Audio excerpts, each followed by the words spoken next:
안녕하세요. 사연 읽어주는 남녀입니다. 오늘도 와주셔서 감사드리며 그럼 오늘의 사연 바로 시작하겠습니다. 도대체 그놈의 아홉수가 뭔지 제가 남편과 결혼하는데 가장 큰 공을 세운 게 바로 그 아홉수였습니다. 연애할 당시 남편은 사귄 지 넉 달밖에 안 됐는데 갑자기 결혼을 하자며 재촉하더군요. 그때 남편 나이는 27, 저는 26이었어요. 너, 나 싫어? 누가 싫대? 그럼 결혼하자. 나 빨리 결혼해야 돼. 왜 이렇게 서두르는데? 엄마가 난리야. 아홉수 전에 결혼해야 된대. 오빠네 어머니야 그럴 수 있지만 오빠도 그런 거 믿어?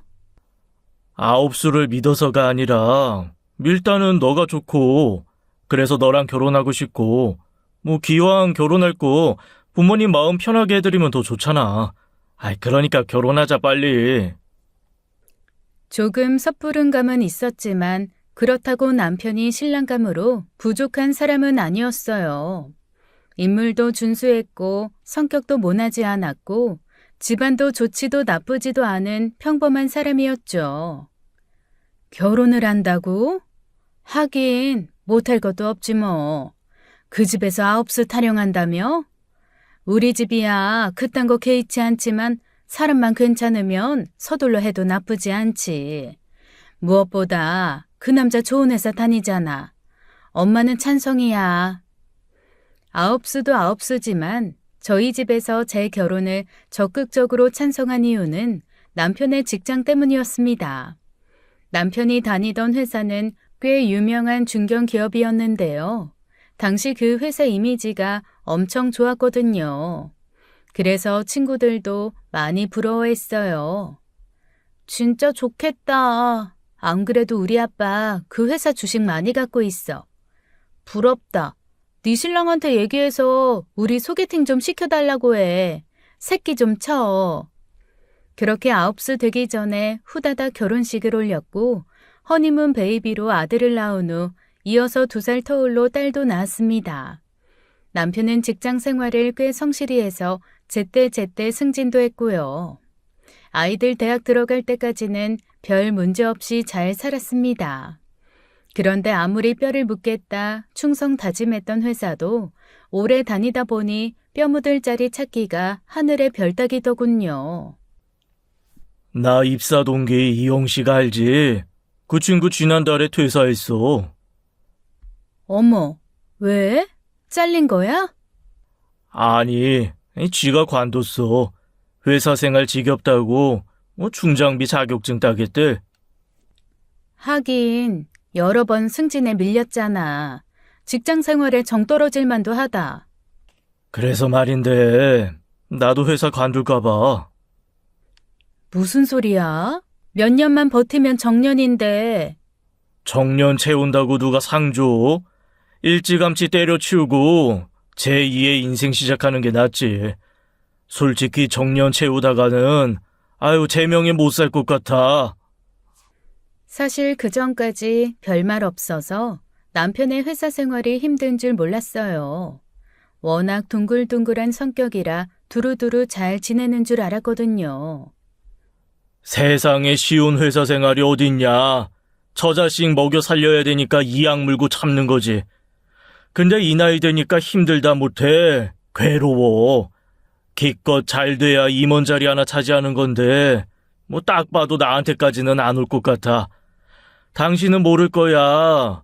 내 나이쯤 되면 퇴사하는 사람들 하나둘씩 생기는데 형석이처럼 자기 인생 찾겠다고 나가는 거면 그나마 다행이야. 아파서 퇴사하는 사람들도 되게 많아. 작년에만 암 진단 받고 퇴사한 사람 2명이나 돼. 암이란 얘기를 들으니 가슴이 철렁 내려앉았습니다. 그게 남의 집 얘기만은 아닐 수도 있으니까요. 그러다 보니 남편의 선택을 무조건 말릴 수 없더라고요.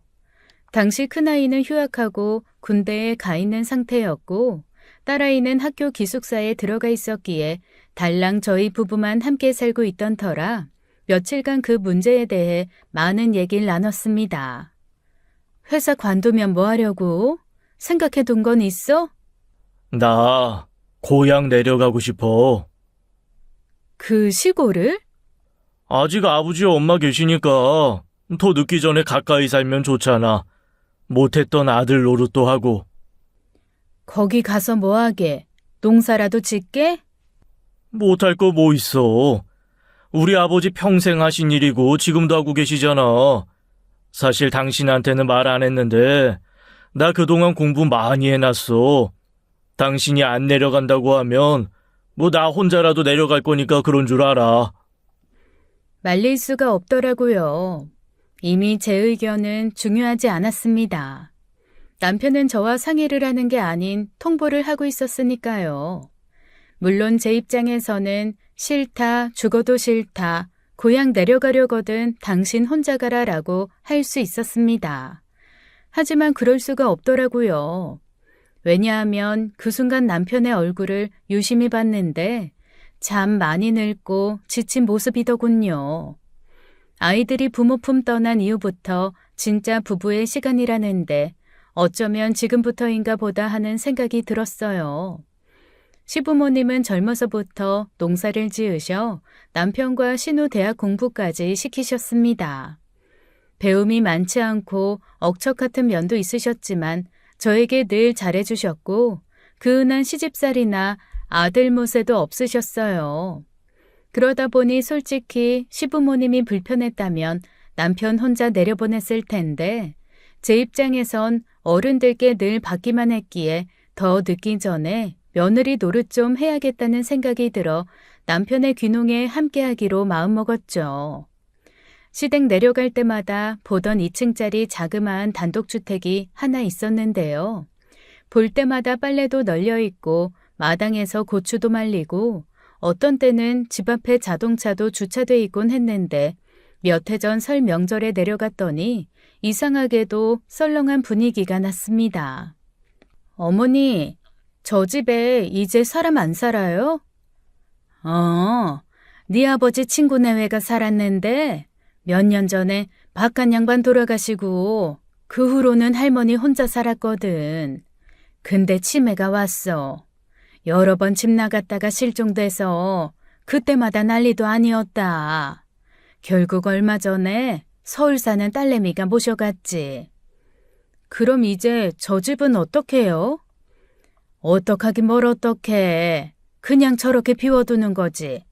찾아보면 이 동네 빈집들 많아. 다들 자식들 옆으로 떠나고 아예 세상 떠나는 사람들도 있고 팔려고 내놓는다고 해도 누가 저걸 사겠냐. 어머님 말씀대로 허허 벌판에 떡하니 있는 농가를 누가 사겠어요. 바로 제 남편이나 되니까 샀죠. 네, 남편은 그 집을 바로 매입했고 거의 집값에 육박하는 돈을 들여 리모델링까지 했습니다. 솔직히 리모델링 해놓고 보니 좋긴 하더군요. 그렇게 저희 부부는 서울 아파트를 전세 놓고 시댁 옆으로 이사를 했어요. 시부모님도 은근히 좋아하셨고요. 남편도 부모님 곁으로 오니 한결 마음이 편해 보였습니다. 아, 좋다. 바로 이거야. 내가 그동안 이 냄새를 얼마나 그리워했는데. 우선 며칠간은 좀 쉬어. 저수지 가서 낚시도 하고 책도 읽고 밭일은 천천히 시작해도 되잖아. 모르는 소리 마. 그게 그렇지가 않아요. 밭일이든 논일이든 하고 싶을 때 하는 게 아니거든. 그때 철에 맞춰야 해야지. 그래서 당장 잡초 정리부터 해야 돼. 오랜만에 몸 쓸 생각하니까 기분 좋다. 그러나 그 좋은 기분은 딱 하루뿐이었습니다. 맨날 책상 앞에 앉아 일하던 사람이 하루 종일 땡볕 아래에서 허리 숙여 일하려니 그게 어디 쉽겠어요. 첫날부터 죽겠네 하더니 급기야 나을 때 되던 날엔 알아눕더라고요. 당신 솔직히 말해봐. 여기 내려온 거 벌써부터 후회되지? 후회는 무슨 후회야. 뭐 안 하던 일 하니까 몸이 놀라서 그런 거지. 아니, 나 아직 건강해. 금방 회복할 거야. 금방 회복할 것 같지 않은데. 당신 어젯밤에 자면서 엄청 앓았어. 끙끙 소리를 얼마나 많이 내던지. 앓긴 누가 알았다고 그래. 아이, 짜증나니까 잔소리 좀 그만해. 몇 마디 하지도 않았는데 무슨 잔소리야? 어디 진짜 잔소리 좀 해봐?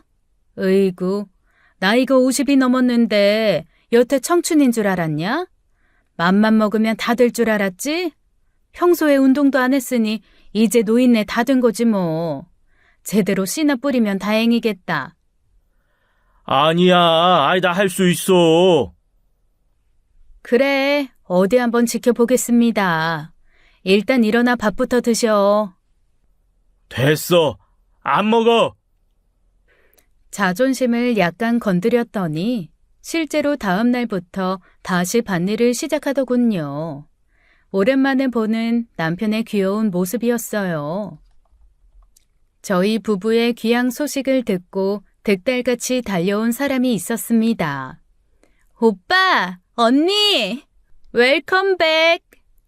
남편의 하나밖에 없는 동생 신우였죠.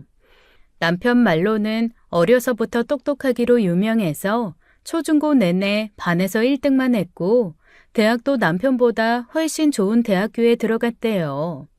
그래서 부모님이 신우에게 걸었던 기대가 엄청 컸는데 그 기대가 무색하게 대학 졸업하자마자 속도 위반으로 결혼을 해버린 거예요. 혼자 프랑스 여행 갔다가 소매치기를 당했는데 거기서 우연히 만난 한국인 남자에게 도움을 받게 되면서 사랑에 빠져버린 거죠. 그 남자는 파리에서 유학 중이던 미대생이었습니다. 때문에 신우는 한동안 파리에서 살았어요. 아이도 거기에서 낳았고요. 그러다 남편이 프랑스 여자랑 바람이 나면서 이혼을 하고 결국 혼자 들어오게 됐습니다. 신우가 예고도 없이 불쑥 한국에 들어와 이혼 통보하던 날이 아직도 생생히 기억나요. 둘이 침대에서 빨개 벗고 누워있는 걸 내 눈으로 봤다니까. 그거 보고 어떻게 참아. 엄마 같으면 참겠어? 그렇다고 애까지 두고 오면 어떡해. 다른 사람도 아닌 프랑스 여자한테 애를 주고 오냐? 그년한테 준 거 아니야. 애 아빠한테 준 거지. 죽어도 지가 키우겠다는데 어떡해? 그러고도 네가 애미냐? 그 어린 걸 내려놓고 와? 몰라. 시댁에서 애 걱정 말고 네 인생 살라고 하는데 어떡해? 그때 신우네 시댁이 알아주는 부잣집이어서 위자료도 꽤 받은 걸로 알아요. 그러다 보니 경제적으로 여유 있는 집에서 애를 책임지는 게 맞다는 결론을 내린 것 같더군요. 그 위자료로 신촌 어딘가에 카페를 차렸지만 한 3년 장사했나? 결국 홀랑 말아먹고 시댁 부근으로 이사와서 초등학생 대상으로 학원을 운영하고 있었습니다. 그 와중에 저희 부부까지 내려갔으니 가족 전체가 고향에 모이게 된 셈이었죠. 아가씨, 어떻게 지내요? 학원은 잘 돼요? 잘 되겠어요. 차려놓은 거니까 그냥 하는 거지. 어쨌든 오빠랑 언니랑 여기 내려오니까 너무 좋다. 아이고, 야, 기껏 공부시켜놨더니 결국 이러고 사냐? 그 좋은 머리를 시골에서 썩혀? 그건 오빠가 할 소린 아닌 것 같다. 오빠도 결국 회사 때려치고 내려온 거잖아. 그나저나 애하고는 연락하고 지내는 거야? 아직도 파리에 산대? 아니, 지금은 미국. 작년에 미국 가서 만나고 왔어. 그건 그렇고 오빠, 나 돈 좀 빌려줘라. 신우는 매우 직설적인 사람이었습니다. 딱히 악의가 있는 건 아닌데 싫은 건 싫다, 좋은 건 좋다, 거침없이 표현하고 이거 해달라 저거 해달라 거리낌 없이 요구하는 사람이었죠. 맡겨놨냐? 내가 돈이 어딨어? 아파트 전세금 받은 거 있잖아. 아이, 그 돈으로 이 집 리모델링 한 거야. 퇴직금은? 오빠 정도면 퇴직금 꽤 될 텐데.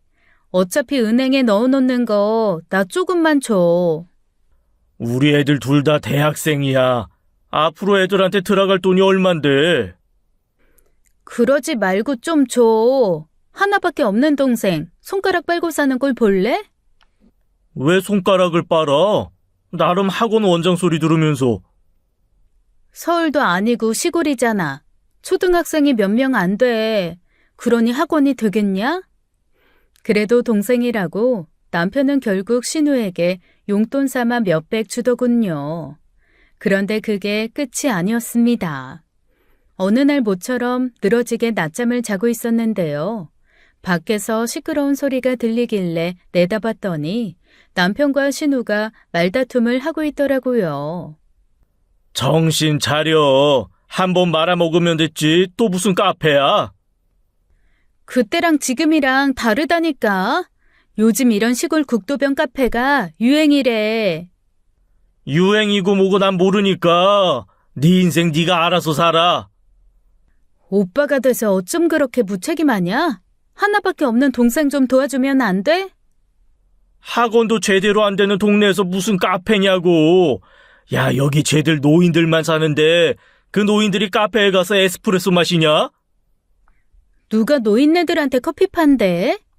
됐어. 돈 나한테 없어. 그러니까 주고 싶어도 못 줘. 얼핏 들어도 또 돈 달라고 온 것 같길래 나가서 한마디 할까 하다가 참았는데요. 잠시 후 신우가 집으로 들어와 저를 찾더군요. 언니, 저 돈 좀 빌려주세요. 돈이요? 무슨... 내 얘기 잘 들어봐요, 언니.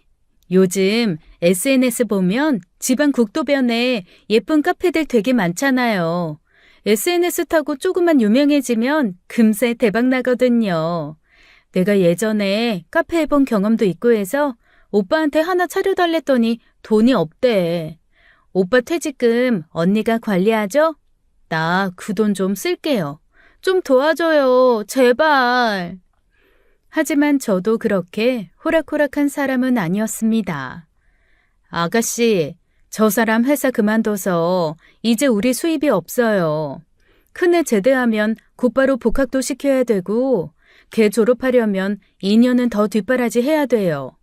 작은 애도 마찬가지예요. 이렇게 대학생이 둘이나 있는데 수입이 없으니까 어떻게든 아껴 살아야 되잖아요. 그런데 어떻게 그 돈을 빌려줘요? 투자라고 생각하세요. 나 진짜 대박 터트릴 자신 있다니까. 저기 복숭아밭 뒤에 버려진 마을회관 하나 있잖아요. 그거 리모델링해서 카페 만들면... 아가씨, 미안해요. 아가씨 생각이 뭔지는 알겠는데 우리 사정 좀 봐줘요. 네? 진짜 둘 다 너무한다. 혼자 사는 동생이 제대로 좀 살아보겠다는데 그걸 쌩까냐? 그 후로 신우는 한동안 모습을 보이지 않았습니다. 그러다 아버님 생신날 모처럼 다 같이 모이게 됐는데요. 신우가 남편과 저를 못 본 척하는 걸 보신 아버님이 먼저 한 소리 하셨어요. 아, 니들 싸운 거냐? 싸우긴 뭘 싸워. 나 같은 게 싸울 주제라도 돼? 집안 망신시킨 딸이라고 사람 취급도 안 하는데. 사람 대접받고 싶으면 똑바로 살아. 내가 뭘 어쨌다고 그래? 똑바로 살라니. 내가 어디 가서 도둑질을 했어? 아니면 도박을 했어? 그러는 오빠 너는 얼마나 잘 살았길래 이런 총구석에 다시 내려왔냐? 조용히 해라. 엄마 아버지 앞에서 욕먹기 전에. 해봐. 욕해봐. 오빠라고 지 식구들만 챙길 줄만 알고 아무것도 해준 거 없으면서? 남편과 신우가 투닥거리는 모습은 매우 흔한 일이어서 굳이 제가 끼어들 필요가 없었습니다. 그리고 시부모님도 신우가 또 돈 얘기 꺼냈구나 하는 걸 단박에 알아차리셨죠. 아, 얘가 또 뭐 해달라고 그랬냐? 저보고 카페 차려달래요. 아이, 학원은. 죽어라 애들 가르쳐봤자 월세도 안 나와요. 가뜩이나 애들 없는 동네에서 학원이 되겠어요? 기껏 있는 애들도 다들 서울 올려보내 공부 못 시켜 안달이잖아요. 여기서는 공부 못하나 뭐? 하여간 다들 꼴값이야 꼴값. 아버님은 애지중지 키운 딸이 이혼해서 혼자 사는 게 불쌍하다며 늘 감싸셨는데요. 반면에 어머님은 조금 다르셨어요. 지 새끼 하나 있는 것도 남의 나라에서 공부시키는 년이 누굴 욕해? 카페는 무슨 얼어 죽을 카페야. 더 늦기 전에 재혼할 생각이나 해, 이년아. 재혼은 무슨 재혼이야. 난 죽을 때까지 혼자 살 거야. 지랄 허네. 혼자 살 거면 등골이나 빼먹지 말든가. 서울에서 장사하다 망해먹고 내려와 엄마 아버지 돈 갖다가 학원 차려줬더니 그것도 제대로 못하고 이젠 오빠 돈까지 갖다 쓰려고? 그럼 어떡해. 머리 깎고 절이라도 들어가? 그러던가. 알았어. 나 지금 당장 머리 깎으러 갈 테니까 그런 줄 알아? 그렇게 절에 들어가겠다고 밥상머리를 박차고 나간 신우가 다시 모습을 보인 건 정확히 석 달 만이었습니다. 기가 막힌 건 스님이 되겠다고 갔던 사람이 임신을 해왔더군요. 8주 됐대요. 어떤 남자예요? 우리 학원생 아빠. 이혼한 지 3년 됐대요. 학부모 상담하다 눈 맞았지 뭐. 나름 공무원이에요. 면사무소 다녀요. 지난번에도 그러더니 이번에도 결혼하기 전에 애부터 갔냐? 순서가 뭐가 중요해. 잘 살면 되지. 안 그래요, 언니? 신우 재혼 발표는 한편으론 기쁘면서도 또 다른 한편으론 걱정거리를 잔뜩 안겨주었습니다. 워낙 자유분방한 사람이라 애딸린 남자랑 잘 살 수 있을지, 또 나이 40에 임신을 했기에 출산까지 잘 버틸 수 있을지, 무사히 아이를 낳는다 해도 배다른 아이들을 잘 키울 수 있을지, 걱정거리가 꼬리에 꼬리를 물고 이어졌죠. 그런데 의외로 모든 게 순탄했습니다. 입덧도 거의 없었고요.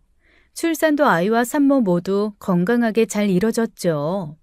그 후 곧바로 학원을 정리하고 두 아이 엄마로 자기 역할에 최선을 다하더군요. 시부모님도 매우 만족해 하셨어요. 그렇게 모든 게 안정되면서 비로소 제대로 된 전원 생활을 만끽하나 했습니다. 그런데 이번엔 아버님이 사고를 치셨어요. 말 그대로 사고였어요. 교통사고요. 늘 그렇듯 새벽 일찍 일 나가셨다가 새참으로 막걸리를 드시고 술이 덜 깬 상태에서 경운기 몰고 집으로 돌아오는 길에 주차되어 있는 자동차를 쭉 긁으셨다네요. 문제는 그게 다가 아니었습니다.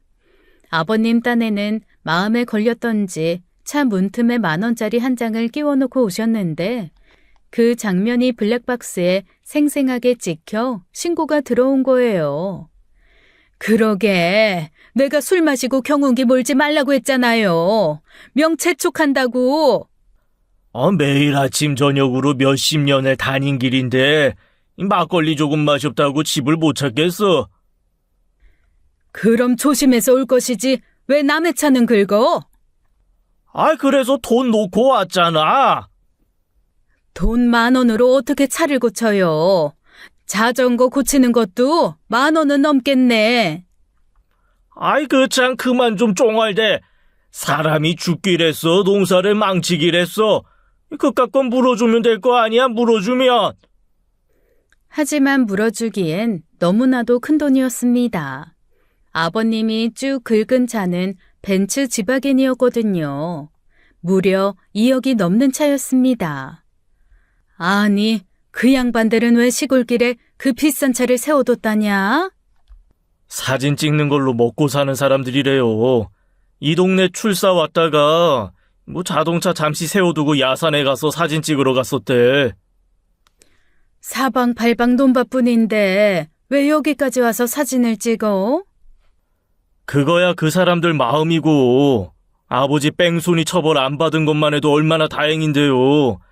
경운기 아니고 보통 차였으면 음주 운전에 뺑소니까지 난리도 아니었을 거예요. 못 살아. 내가 못 살아. 가뜩이나 몇 년째 농사 안 돼서 있는 돈까지 까먹고 있는데 왜 사고를 쳐? 아버님이 일부러 그런 건 아니잖아요. 아무튼 나는 돈 없으니까 당신이 알아서 해결해요.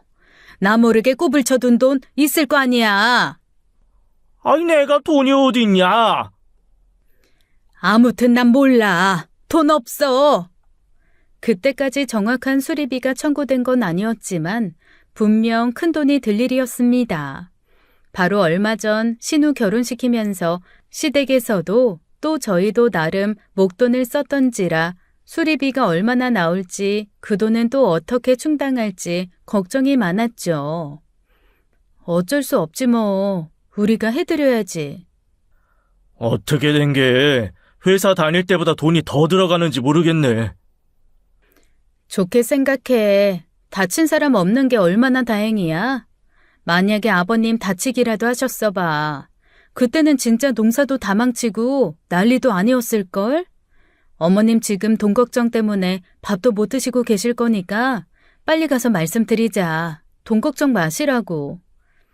사실 안 써도 되는 돈 쓰는 일만큼 속 쓰린 일도 없잖아요. 특히 노인네들은 100원 한 장 아껴 쓰는 분들이라 생각지도 못한 돈이 나가게 되면 몇 날 며칠 시금을 전폐하는 경우도 있거든요.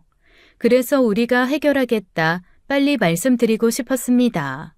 그런데 싫다. 그 돈을 우리가 어떻게 쓰냐. 무슨 말씀이세요, 어머니? 남도 아니고 아들 돈인데요, 뭐. 아니야. 그 돈 건드리지 마라. 내 아들이 몇십 년을 뼈 빠지게 일하고 받은 귀한 퇴직금인데 그걸 어떻게 건드리냐. 그 돈은 우리가 쓰면 안 되는 돈이야. 전부 애들 밑으로 들어갈 돈이지. 그래도 어떻게든 해결은 해야 되잖아요. 어머님 수중에 돈 없는 거 뻔히 아는데. 돈은 없지만 땅은 있잖냐. 네? 땅이요? 평생 농사만 지으신 분들에게 땅이란 어떤 의미를 가지는지 잘 아실 거예요. 매 봄, 여름, 가을, 겨울 쉴 틈 없이 파내고 씨 뿌리고 걷어들이고 다시 잘 다지고 땅으로 농작물만 키우신 게 아니죠. 자식들까지 다 키워냈으니까요. 그야말로 삶의 터전인 셈인데 그걸 팔겠다고 결심한다는 건 굉장히 의미심장한 일이었습니다. 뭐? 아이, 땅을 판다고요? 맘 같아선 네 아버지 팔고 싶지만 누가 사주지도 않을 거고 그나마 가진 거라곤 땅밖에 없는데 팔아야지 어쩌겠어. 엄마, 그건 안 돼요. 그게 어떤 땅인데. 돈을 얼마나 물어줘야 될지 모르겠지만 고추밭 정도 팔면 되지 않겠어? 저나 남편이나 어머니 고집 꺾을 수 없다는 건 잘 알고 있었습니다. 그래서인지 집에 돌아온 남편은 눈물을 글썽거리며 속상해했죠. 어쩌다 보니 부모 피 빨아먹고 사는 자식 됐다. 야금야금 모아놓은 돈으로 나 결혼시키고 우리 집 살 때 보태주고 다시 알토란처럼 모은 돈 딸내미 학원 차리는데 보태고 그러면서도 땅 팔겠다는 소리 한 번도 안 하셨거든. 근데 겨우 사고 수리비 물어줄 돈 없어서 땅을 판다고? 야, 난 여태 뭐 했냐. 엄마한테 목돈 한 번을 드린 적이 없네. 저도 마음이 너무 안 좋았어요. 남편 말이 맞아요. 시댁이 그 동네에서 가장 큰 땅을 갖고 있었기에 여태 그 자부심으로 살아오셨고 물려받은 그대로 자식들한테 주고 갈 거라고 입버릇처럼 말씀하셨거든요. 다시 말해 시부모님이 땅을 판다는 건 당신들의 자존심을 파는 일이었습니다. 속상한 마음에 혼자 소주를 2병이나 비우고 잠든 남편을 보니 마음이 안 좋더라고요. 그래서 어떻게든 어머니 고집을 꺾어야겠다는 생각으로 다음날 다시 시댁을 찾았죠. 어머니, 이번만 저희 말대로 하세요. 마지막이라고 생각하시고요. 네? 싫다. 이미 복덕방에 얘기해놨다. 그러지 마시고 이번 딱 한 번만요. 어머니 고추 농사 좋아하셨잖아요. 앞으로 심심해서 어쩌시려고요? 어떻게든 어머니를 설득시키고 싶었습니다. 그런데 어머니는 생각지도 못한 얘기를 하시더군요. 너, 내가 단지 돈 때문에 땅 파는 거라고 생각하니? 돈 때문이 아니면요? 물론 돈 쓸 일이 안 생겼으면 안 팔겠지. 그런데 마침 이런 일이 생기니 내 마음이 더 굳어진 거다. 나 이제 밭일이 힘들다. 그래도 아직까지는 문제없이 농사 지었는데 앞으로는 자신이 없어. 이참에 다 팔고 땅 판 돈으로 요양원 같은 데 들어가서 살고 싶다. 요양원에요? 그런데 가면 삼시세끼 밥도 주고 그런다며. 요즘 여기저기 요양원 많잖아. 어머니, 요양원이란 곳은요, 어머니 같은 분은 받아주지도 않아요. 왜 안 받아줘? 돈만 주면 되는 거 아니야? 요양원은 어머니처럼 건강한 분들이 가는 곳이 아니에요. 혈압 조금 높으신 거 말곤 딱히 아픈 데도 없잖아요. 요양원이란 곳은 중증 치매 노인이나 거동 불편한 분들만 가는 곳이에요. 그러니까 농담으로라도 요양원 간다는 말 하지 마세요. 아이고, 이놈의 팔자. 끝까지 밭일만 하다가 죽겠구만. 일단 수리비 청구되는 거 보고 저희가 처리할 거니까 그런 줄 아세요. 어떻게든 어머니 걱정을 덜어드리고 싶었습니다. 그놈의 돈이 뭔지 이럴 줄 알았으면 서울 살 때 나도 돈 좀 벌 거라는 후회를 하며 집에 돌아와 습관처럼 통장 정리를 했습니다. 그런데 뜻밖의 해결책이 바로 통장 내역에 있더군요. 꽤 오래전 아버님이 경운기를 새로 사시고 고사를 지낸다며 막걸리를 사다 부으셨어요. 그때 그 모습을 보면서 나눴던 얘기가 생각났습니다. 아버님, 무탈하게 오래오래 타셔야 돼요. 아이, 그러려고 먹기도 아까운 막걸리 붓는 거 아니냐? 이게 내 목숨줄이나 다름없으니까. 막걸리만 믿을 수는 없으니까 제가 막걸리보다 더 확실한 부적 사드릴게요. 혹시 사고가 나더라도 보상받을 수 있게 제가 보험 들어드릴게요. 네, 그때 제가 아버님 경운기 앞으로 보험 들어놓은 게 있었습니다. 자동차 보험처럼 1년마다 한 번씩 보험료가 나갔는데 마침 제가 통장 정리했을 때 그 해 보험료가 빠져나갔더라고요. 곧바로 보험사에 전화 걸어 문의했더니 다행히 보상이 된다더군요. 로또에 맞은 듯한 기분이었습니다. 그 길로 다시 시댁으로 달려가 어머님께 말씀드렸더니 그래? 네가 그런 걸 해놨어? 네, 그러니까 우리 돈 안 써도 된다고요. 어머니, 빨리 복덕방에 전화하셔서 땅 안 판다고 하세요. 그래, 알았다. 지금 전화하시라니까요. 당장 임자가 나타난 것도 아닌데 서두를 거 뭐 있냐. 이따 전화할 테니까 어서 가봐라. 아무튼 고맙다. 내 땅은 아니지만 그래도 지킬 수 있다고 생각하니 정말 좋더라고요. 모처럼 며느리 노릇 제대로 한 것 같아 어깨도 익숙해졌어요. 그런데 참 이상했습니다. 일이 다 해결됐는데도 어머니는 땅을 팔겠다는 의지를 굽히지 않으셨어요. 대체 왜 그러시는 걸까 좀 자세히 살펴볼 필요가 있었습니다. 어머니, 복덕방에 전화하셨어요? 해야지. 한다 하면서 자꾸 까먹네. 말은 이렇게 하셨지만 어머니 평소 성격에 비추어 보면 절대 그런 걸 까먹을 분이 아니셨어요. 그리고 한 가지 더 이상한 점이 있었습니다. 한참 밭일에 손이 많이 갈 때였는데 어쩐 일인지 밭에 잘 나가지도 않으시더군요. 세상 그 누구보다도 성실하고 부지런한 분이 그러시니까 정말 이상하더라고요. 문득 덜컥 겁이 났습니다. 여보, 이따 읍내 다녀오는 길에 부동산에 들러서 어머니 땅 안 판다고 당신이 얘기 좀 하고 와. 엄마 아직도 전화 안 했대? 응, 그러니까 당신이라도 서둘러. 알았지? 그런데 집에 돌아온 남편이 더 이상한 말을 하는 거예요. 땅 판다는 말 못 들었는데? 오히려 나한테 묻더라. 그걸 왜 파냐고. 그래? 이상하다. 어머니가 땅 파는 문제로 누구랑 통화하는 거 내가 직접 들었거든. 그렇다고 엄마가 다른 부동산에 내놓진 않았을 텐데, 좌우간 난 바쁘니까 이따 당신이 엄마한테 직접 물어봐. 그 무렵 남편은 새로 심은 모종에 해충이 낀다고 온정신이 벌레 잡는 데 가 있어서 하루 종일 전쟁을 치르고 있었어요. 시골 땅이라는 게 쉽게 팔리는 게 아니야.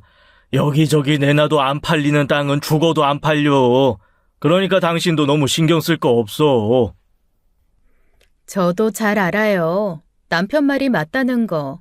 하지만 땅이 팔리고 안 팔리고를 떠나 제가 꺼림칙하다고 생각했던 건 어머니의 달라진 모습이었거든요.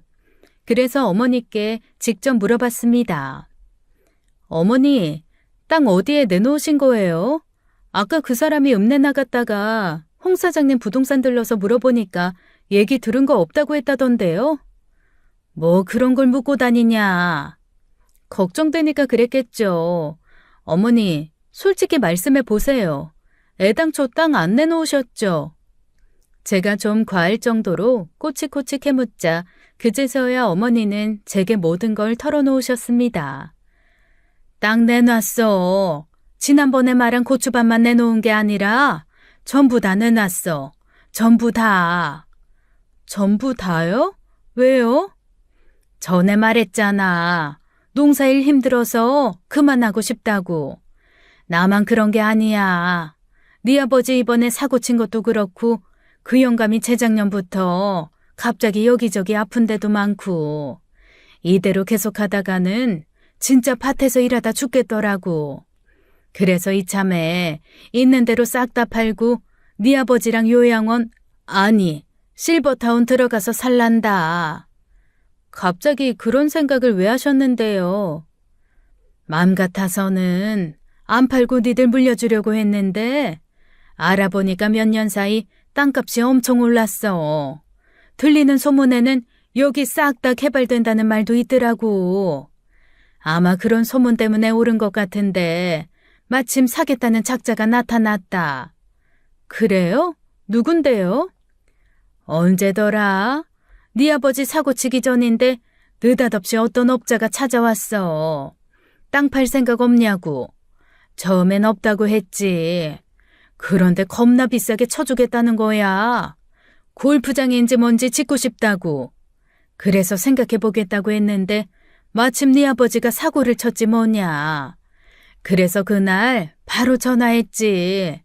그 사람이 자기 잘하는 데 있다고 좋은 실버타운까지 알아봐 준단다. 뭔가 찜찜했습니다. 시댁 땅은 아무리 봐도 골프장 들어설 입지가 아니었거든요. 그 후로 몇 번이나 왔다 갔어. 우리 땅이 어디서부터 어디까지인지 나도 정확히 몰랐는데 그 사람이 나보다 더 잘 알더라. 그 사람 또 언제 만나기로 하셨어요? 아까 전화 와서 모레 보자고 하던데? 느낌이 안 좋았습니다. 설령 어머니 말이 다 맞는다고 해도 저와 남편이 직접 만나 얘기 들어볼 필요가 있었죠. 집에 돌아와 남편과 상의를 했어요. 아무래도 이상하니 우리가 자세히 알아보자고. 그런데 남편은 엄마 하고 싶은 대로 하시게 하자. 괜히 껴들면 우리가 그거 탐내는 것 같잖아.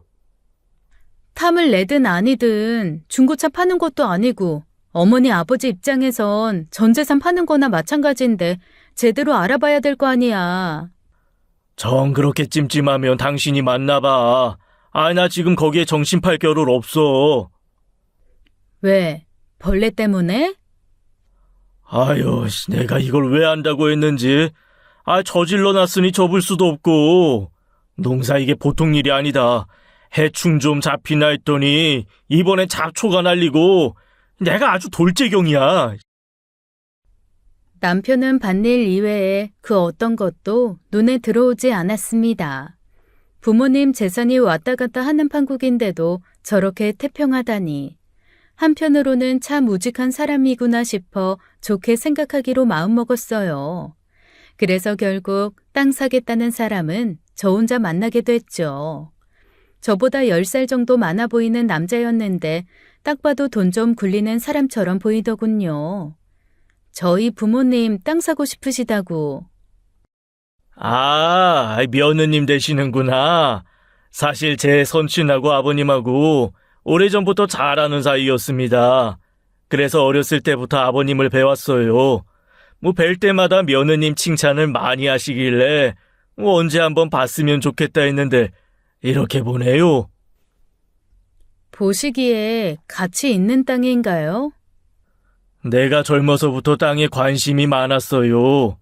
아무것도 모르고 덤비다가 사기당해 큰돈 날려본 적도 있고, 뭐 반대로 큰돈을 번 적도 많고. 근데 이제 나이가 많이 들어서 좀 편하게 살고 싶더라고요. 마지막으로 고향에 골프장 같은 거 하나 지어서 여유롭게 살고 싶은 거지. 사실 전국 여기저기 안 다녀본 데가 없어요. 몇 년을 뒤졌는지 몰라. 근데 여기가 딱이야. 완전 100% 마음에 드는 건 아니지만 뭐 그래도 고향이니까 이만한 데가 없더라고요. 근데 이 동네는 농가가 많아서 땅만 매입한다고 해결될 것 같지는 않은데요. 근데 뭐 일단 땅부터 매입하고 그 일은 후에 뭐 차근차근 해결해야죠. 사실 제가 땅에 대해 아는 바는 없었습니다. 집에서 살림만 해온 사람이 뭘 알겠어요. 하지만 그냥 손 놓고 있을 순 없었습니다. 그래서 이번엔 신우랑 상의를 해봤는데요. 언니, 나라고 뭘 알겠어요. 오빠 말대로 엄마 아버지 하고 싶은 대로 하게 두세요. 오히려 나는 잘 된 것 같은데요. 이제 일 그만두고 쉬신다니 마음은 편하네요. 땅 사겠다는 사람 나도 몇 번 본 사람이에요. 아마 이 동네에서 제일 성공한 사람일걸? 자산도 어마어마하대. 서울 어디더라? 건물을 몇 채 갖고 있는데 작은 건물도 아니고 1층에 맥도날드랑 스타벅스랑 입점해 있대요. 그 정도 건물이면 엄청 큰 거 아닌가? 그 무렵 딸아이를 만날 일이 있어 서울에 갈 일이 생겼습니다. 간 김에 못 보던 친구들도 몇 명 만났는데요. 친구 중 한 명이 뒤늦게 공부 시작해 공인중개사 자격증을 따서 중개사 일을 한다길래 슬쩍 물어봤죠. 그래? 내가 한번 알아볼게. 시댁 주소 보내줘. 그리고 그 사람 건물 서울 어디에 있는 건지도 알아보고. 그리고 며칠 후 친구에게서 연락이 왔는데요. 이상해. 거기 골프장 들어설 자리 아니야. 허가 자체가 안 나올걸? 그리고 건물도 그 사람이 명의 아니던데? 알아보니까 건물주가 연예인이야. 아무리 생각해도 좀 이상한 것 같으니까 만나서 이것저것 더 물어봐봐. 나도 조금 더 알아볼게. 그 길로 시댁으로 달려갔어요. 땅 사겠다는 그 남자가 마당에 앉아 아버님과 술을 마시고 있더군요. 아이고, 며느님 오셨네. 아버님이랑 기분 좋게 막걸리 한잔하고 있었습니다. 아, 이 녀석이 내 친구 아들이야. 이 먼저 간 지 아버지한테 효도 못했다고 나한테 이렇게나 잘한다, 야. 아버지 친구면 뭐 아버지랑 다름없죠, 뭐. 아버님은 이미 많이 취하신 상태여서 몸도 제대로 못 가누고 계셨습니다. 아버님, 너무 많이 취하신 것 같은데 일단 들어가서 누우세요. 아버님을 자리에 눕히고 나와 그 사람과 독대를 하게 됐어요. 알아보니까 이 동네는 골프장 허가가 안 난다던데요. 입지 조건 자체가 안 된다고 해요. 아이고, 며느님도 참. 세상에 안 되는 일이 어디 있습니까? 뭐든 마음만 먹으면 다 됩니다. 저 여기 아는 사람 많아요. 친한 국회의원도 여러 명 되고요. 작정하고 여기저기 얘기 넣으면 다 해결됩니다. 순간 느낌이 팍 오더라고요. 이 사람 뭔가 이상하다. 솔직히 말씀드릴게요. 이 땅은 저희 시부모님 전 재산이거든요. 그래서 팔더라도 제대로 알아보고 팔아야 될 것 같아서요.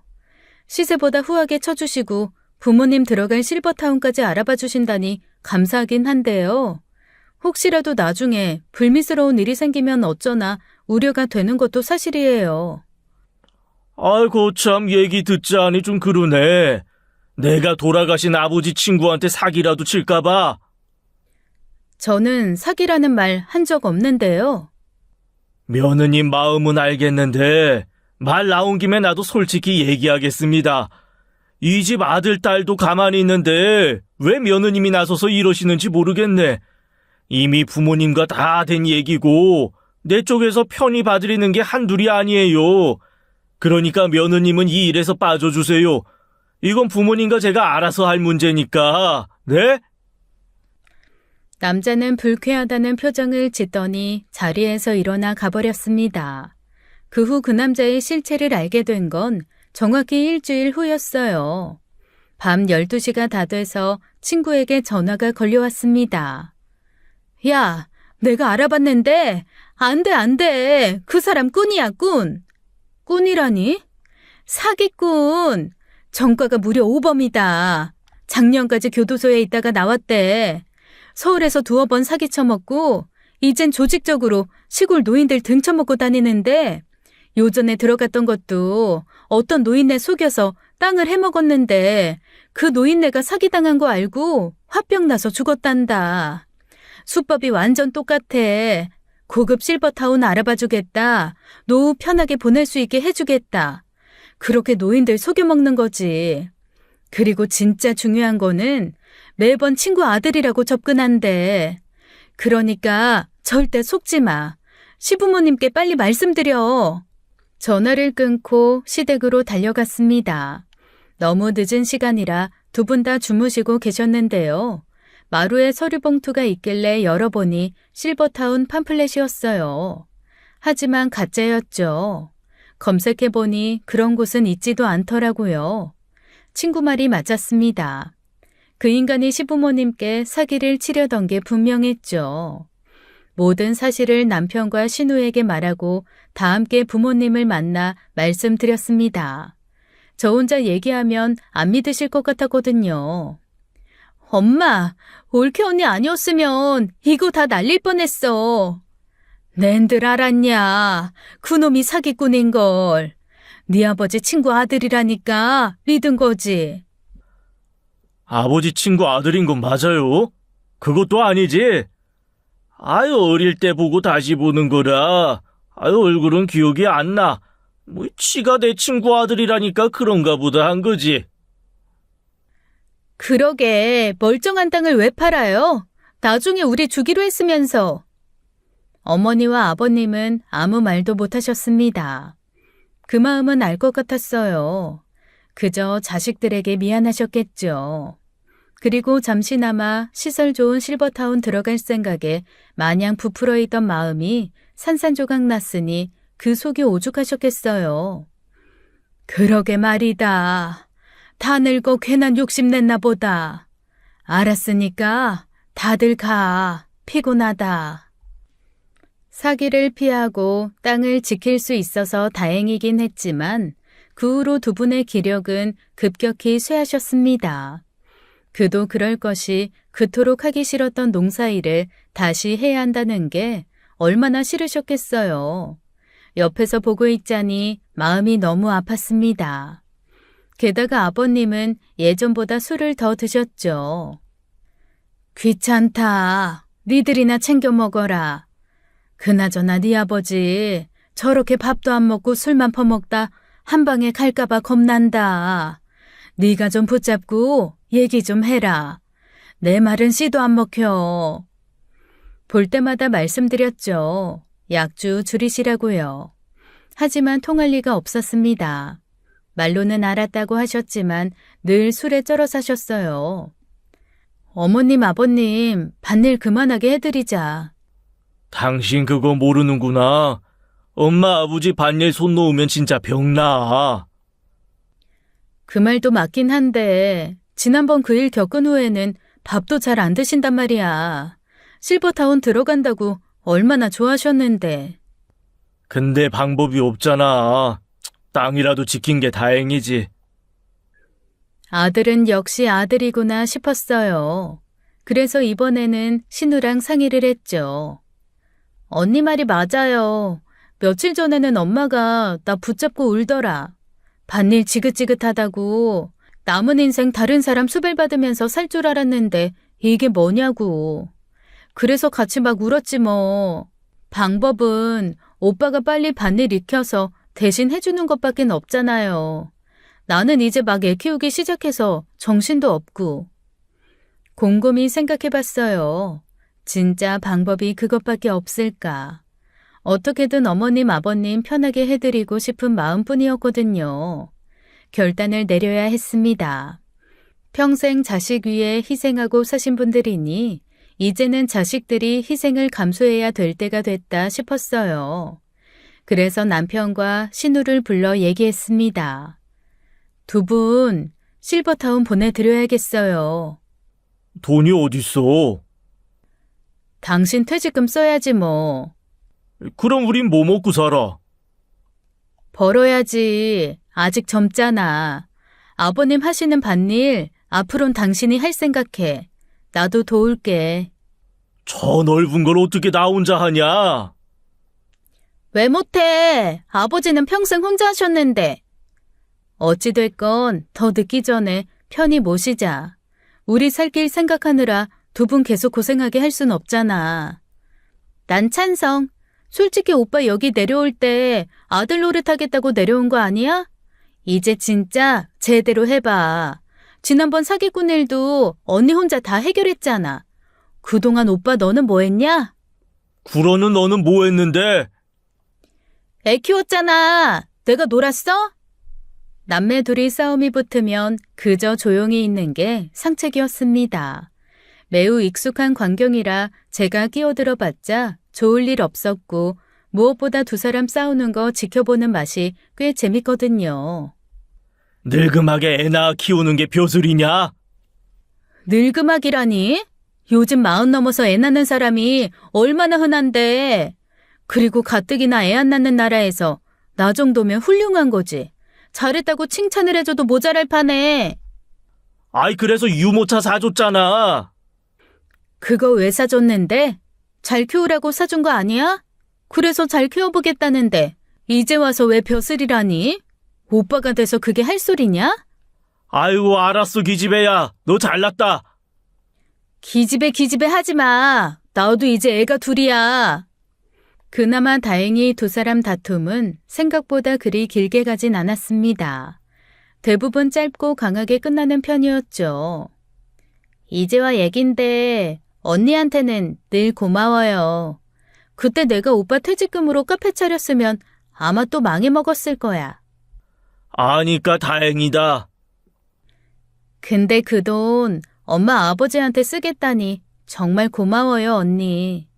나한테 학원 정리한 돈 조금 있거든? 그러니까 나도 조금 보탤게요. 그리고 애 아빠한테 멀지 않은 곳에 있는 실버타운 알아봐달라고 할게. 되도록 우리랑 가까운 데 있어야 서로 마음이 편하니까. 일은 일사천리로 진행됐고 그렇게 시부모님은 멀지 않은 곳에 있는 실버타운으로 모셨습니다. 물론 처음엔 싫다고 하셨죠. 하지만 자식 이기는 부모 없다고 결국 못 이기는 척 저희 의견에 따르셨습니다. 아이 밭은 어떡이야. 그냥 놀게 둘 수는 없는데. 오빠 있잖아. 오빠가 알아서 한대요. 그러니까 아버지 아무 걱정하지 마세요. 농사 짓겠다고 회사 때려치고 내려온 사람인데 이제 진짜 아버지 일 물려받아야지. 네, 제가 할게요.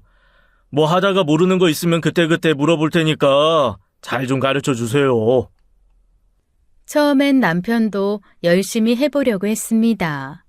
하지만 막상 해보려니 그게 쉽나요? 손바닥만한 밭일도 중내산에 하면서 매달렸는데 그 넓은 땅을 혼자 도맡아 하려니 하루하루 다르게 늙어가더군요.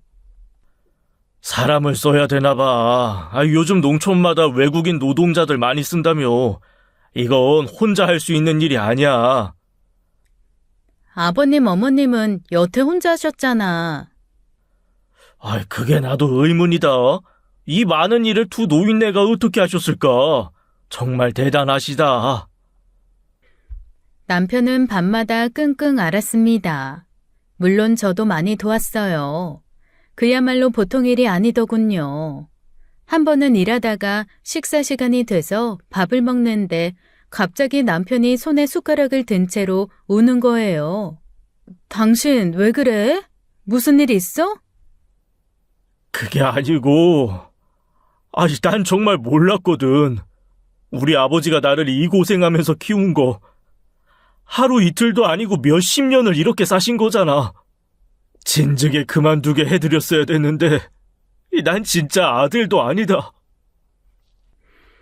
결국 남편은 포기 선언을 하더군요. 그도 그럴 것이 허리에 문제가 생겨 더 이상 밭일을 할 수 없게 됐거든요. 으이구, 이럴 줄 알았다니까. 밭일이 만만해 보였지? 대충 씨 뿌려주면 알아서 다 크는 줄 알았지? 야, 아이 너 그딴 소리 할 거면 집에 좀 가. 맨날 할 말 없으면 집에 가래. 진짜 한심하다, 한심해. 딱 4년 만이었어요. 부푼 꿈을 안고 귀농했지만 결국 정착하지 못하고 저희는 다시 서울로 올라왔습니다. 아이, 좋다. 이 매캐한 도시 냄새가 얼마나 그리웠는지 모를 거야. 당신 고향 내려갔을 때도 똑같은 소리 한 거 알지? 고향 냄새 그리웠다고. 그리움이라는 게 그런 거 아니겠냐. 며칠 있으면 또 밭 냄새가 그리워지겠지. 아주 시인답셨네. 시골 땅은 부모님 허락하에 팔기로 결정했습니다. 개발된다는 소문이 사실인지 생각보다 많이 오르긴 했더군요. 얼마 후 저희처럼 귀농한다는 사람이 나타나 부모님 땅 전부를 넘겼습니다. 엄청 젊은 청년들이었는데 제 남편과는 다르게 체계적으로 농사지을 계획이라더군요. 얼굴만 봐도 듬직해 보이더라고요. 젊은 사람들도 제대로 준비해서 내려오는데 우린 너무 준비가 부족했어. 농사 짓던 땅에 계속 농사 지을 수 있어서 다행이다. 아이, 괜히 건물 같은 거 올린다고 할까봐 걱정했는데. 시부모님은 땅 판 돈을 정확히 반으로 나눠 신우와 저희에게 주셨습니다. 신우는 그 돈으로 결국 국도변에 카페를 차리더라고요. 아이고, 또 돈 날리겠구만. 날려도 내 돈이니까 신경 끄셔. 그게 어떤 돈인데, 이 기집애야. 기집애 하지 말랬지. 글쎄요. 이번에도 진짜 돈만 날릴지 어떨지는 모르겠어요. 그래도 하고 싶은 일 한다니 보기는 좋더라고요. 무엇보다 시부모님 계신 곳 근처에 신우가 있으니 그것만으로도 마음이 편했습니다. 서울에 올라온 남편은 뒤늦게 자격증 공부 중이에요. 제 입장에선 되든 안 되든 놀지 않고 뭐라도 하려는 모습이 좋아 보일 뿐입니다. 지난 4년간 참 많은 걸 배웠어요. 신우를 통해 천방지축 자유분방하게 살아도 행복할 수 있다는 걸 배웠고, 남편을 통해 별거 아닌 줄 알았던 농사라는 게 아무나 할 수 없는 위대한 일이라는 걸 배웠고, 무엇보다 그동안의 시부모님 노력이 진짜 숭고하다는 걸 배웠습니다. 두 분은 실버타운에서 편하게 잘 지내고 계세요. 많이 늦었지만 효도다운 효도한 것 같아 참 뿌듯합니다. 길고 긴 제 얘기 들어주신 분들, 댁내 어르신들도 모두 건강하고 행복하시길 기원하며 이만 마치겠습니다. 감사합니다. 지금까지 사연 읽어주는 남녀였습니다. 끝까지 시청해주신 여러분 감사드리며 저희는 다음 사연으로 돌아올게요. 감사합니다.